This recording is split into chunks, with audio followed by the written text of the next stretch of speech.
Hi friends, നമസ്കാരം. എല്ലാ കൂട്ടുകാർക്കും നമ്മുടെ പുതിയ വീഡിയോയിലേക്ക് സ്വാഗതം.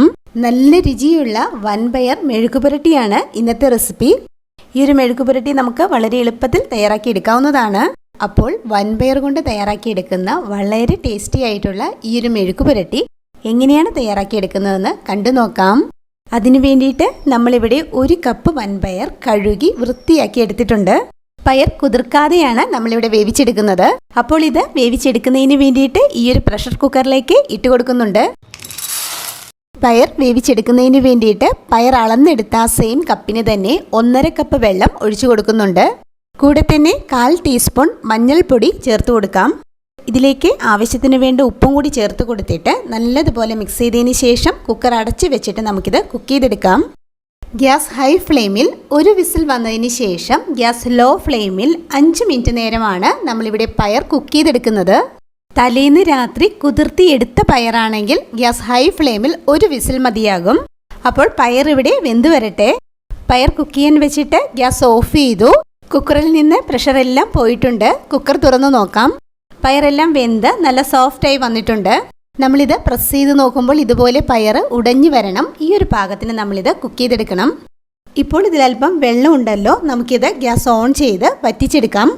മെഴുക്കുപുരട്ടി തയ്യാറാക്കി എടുക്കുന്നതിന് വേണ്ടിയിട്ട് ഈ ഒരു കടായിലേക്ക് 2 ടേബിൾ സ്പൂൺ വെളിച്ചെണ്ണ ഒഴിച്ചു കൊടുക്കുന്നുണ്ട്.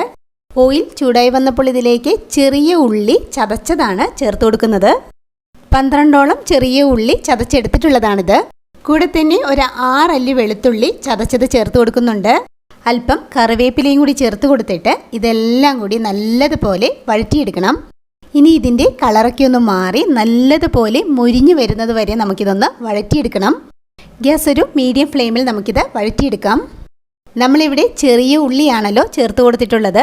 ചെറിയ ഉള്ളിക്ക് പകരം സവാള വേണമെങ്കിലും ചേർത്ത് കൊടുക്കാവുന്നതാണ്. എന്നാലും ചെറിയ ഉള്ളി ചേർത്ത് കൊടുക്കുമ്പോഴായിരിക്കും കേട്ടോ നമ്മുടെ മെഴുക്കുപുരട്ടിക്ക് കൂടുതൽ ടേസ്റ്റ് കിട്ടുന്നത്. ഇപ്പോൾ നമ്മുടെ ഉള്ളിയെല്ലാം പാകത്തിന് മൂത്ത് വന്നിട്ടുണ്ട്. ഈ ഒരു പാകം വരെ നമ്മളിത് വഴറ്റിയെടുക്കണം. ഇനി ഗ്യാസ് ലോ ഫ്ലെയിമിലേക്ക് മാറ്റിയതിന് ശേഷം 1 ടേബിൾ സ്പൂൺ ചതച്ച ഉണക്കമുളക് ചേർത്ത് കൊടുക്കുന്നുണ്ട്. കൂടെ തന്നെ മെഴുക്കുപുരട്ടിയുടെ നല്ലൊരു കളറിന് വേണ്ടിയിട്ട് 1/2 ടീസ്പൂൺ കാശ്മീരി ചില്ലി പൗഡർ ചേർത്ത് കൊടുക്കുന്നുണ്ട്. 1/4 ടീസ്പൂൺ കുരുമുളക് പൊടിയും കൂടി ചേർത്ത് കൊടുത്തിട്ട് ഇതെല്ലാം കൂടി നമുക്ക് നല്ലതുപോലെ വഴറ്റിയെടുക്കണം. വീഡിയോ കണ്ടുകൊണ്ടിരിക്കുമ്പോൾ ഇഷ്ടമായാൽ നമ്മുടെ ചാനൽ മറക്കാതെ സബ്സ്ക്രൈബ് ചെയ്യണേ. ചതച്ച ഉണക്കമുളകും കുരുമുളക് പൊടിയുമെല്ലാം നമ്മുടെ എരിവിനനുസരിച്ചുള്ള അളവിൽ ചേർത്ത് കൊടുക്കാവുന്നതാണ്.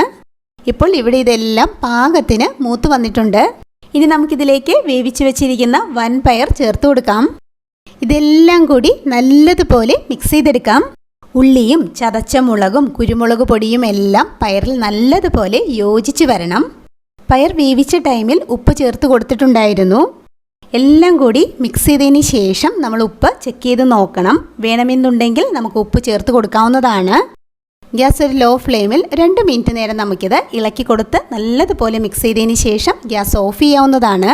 അപ്പോൾ ഇത്രയേ ഉള്ളൂ. നല്ല രുചിയുള്ള ഈ വൻപയർ മെഴുക്കുപുരട്ടി എല്ലാവരും ഇതുപോലെ തയ്യാറാക്കി നോക്കണം. ഉറപ്പായിട്ടും എല്ലാവർക്കും ഇഷ്ടമാകും. ഇതുപോലെ നല്ലൊരു വീഡിയോ ആയിട്ട് നമുക്ക് വീണ്ടും കാണാം. താങ്ക്